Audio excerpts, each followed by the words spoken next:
Lucky उनसे अलग अपने किराए के कमरे पर से अपना सामान लेने के लिए जा रहा था। अरे तू कहाँ जा रहा है? मैं अपने कमरे पर से सामान लेने जा रहा हूँ, आंटी को बोल दूंगा कि खाली कर रहा हूँ।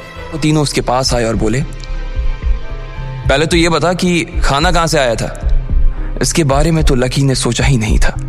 पूरे रास्ते उसकी नजर तो बस रागनी पर ही टिकी हुई थी।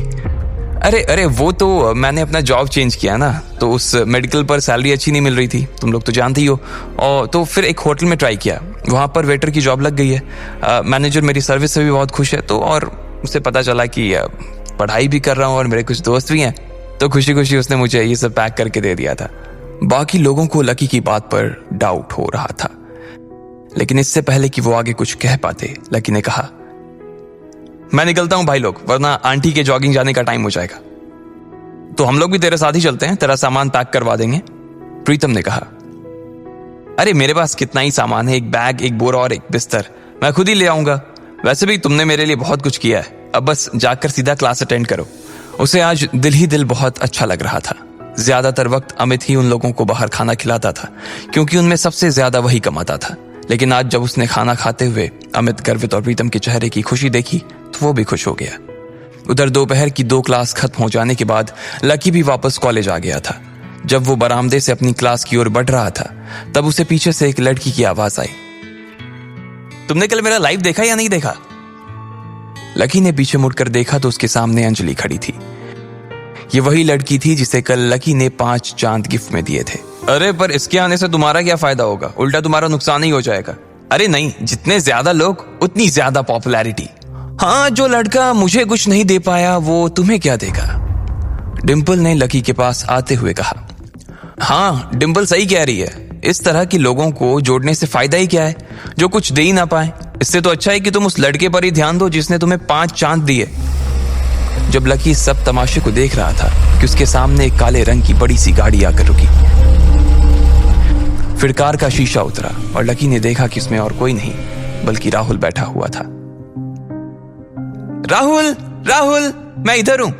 इससे पहले कि राहुल डिंपल के पास आता, डिंपल खुद भागकर राहुल के पास चली गई थी। अभी मुझे बहुत भूख लगी है, हम खाना कहाँ खाने चलने वाले हैं? प्लीज मुझे किसी अच्छी जगह पर खिलाना। हाँ, मैं सड़क छाप खाना खाकर ना बोर हो गई हूँ। हाँ तो बेबी, हम एक काम करते हैं, होटल सन एंड मून चलते हैं, वहां पर हम कुछ बढ़िया सा खाएंगे।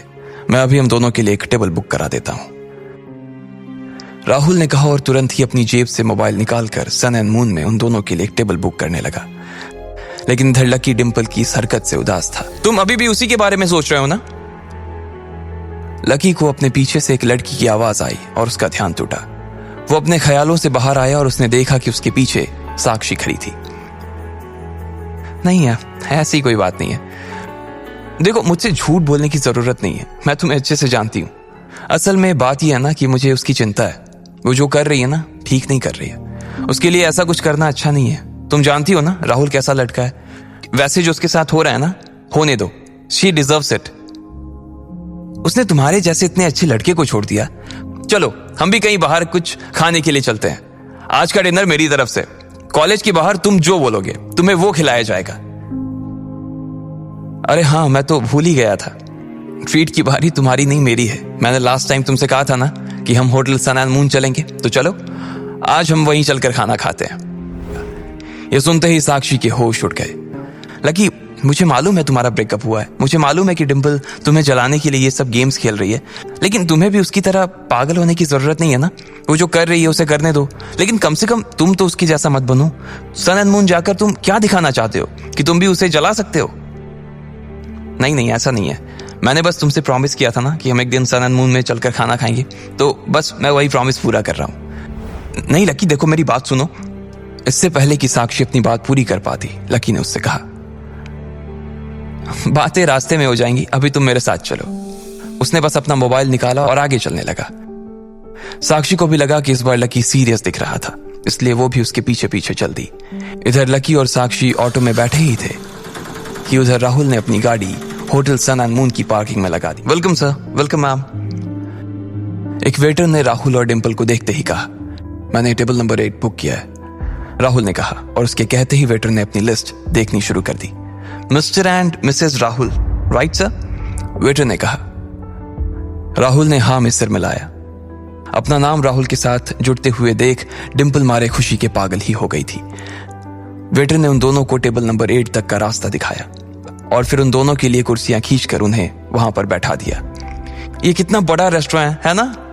कहाँ, छोटा सा तो रेस्टोरेंट है। इससे पहले कि डिम्पल आगे कुछ कह पाती, 2 लोगों ने उनकी टेबल को घेर लिया था। उन दोनों के हाथ में वायलिन था। वो उन दोनों के आने की खुशी में उनके टेबल के पास कुछ गीत बजाने लगे थे। इधर उसके कदम नाचने को बेताब हुए जा रहे थे और उधर लकी भी होटल सन एंड मून में पैर रखने के लिए पागल हुआ जा रहा था। दिन भर की दौड़ धूप के बाद उसे भूख लगाई थी और वो जल्द से जल्द खाने पर टूट पड़ना चाहता था। वहीं उसके बगल में बैठी साक्षी की उस होटल का नाम सुनकर ही भूख मिट गई थी। अब आगे क्या होने वाला था? क्या लकी और साक्षी डिम्पल और राहुल से मिलते? अगर मिलते तो क्या हंगामा खड़ा होने वाला था? क्या लकी का सच सबके सामने आने वाला था?